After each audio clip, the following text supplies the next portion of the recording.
अस्सलाम वालेकुम हाज़रीन ऐं नाज़रीन। ड्रामा सीरियल दुलाब जी वॾी हिकु बहितरीनु ख़बर तव्हां सां शेयर कंदासीं। अॼु रिव्यू कंदासीं ड्रामा सीरियल दुलाब।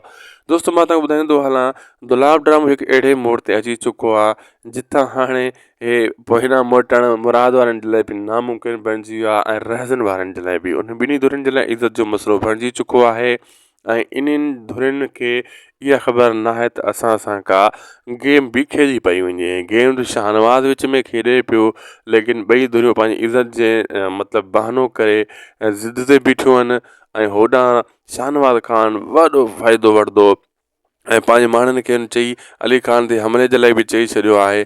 अली ख़ान ते जीअं हाणे हमिलो थींदो, शाह वारा हमिलो कंदा ऐं अहिड़े हिसाब सां उहो सॼो ई नालो ककर वारनि जो थींदो या मंसूर ख़ान थींदो। मुराद चवंदो इन्हनि कयो आहे।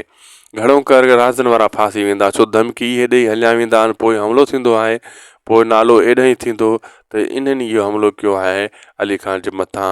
ऐं शाहनवाज़ ख़ान जी जेका गेम आहे उहो वरी राज़नि वारनि जे कंध में पइजी वेंदी आहे ऐं हू इन कोशिशि में हूंदो आहे त इन शइ जो मां फ़ाइदो खणंदुसि ऐं फ़ाइदो वरी घाटे में पइजी वेंदो आहे।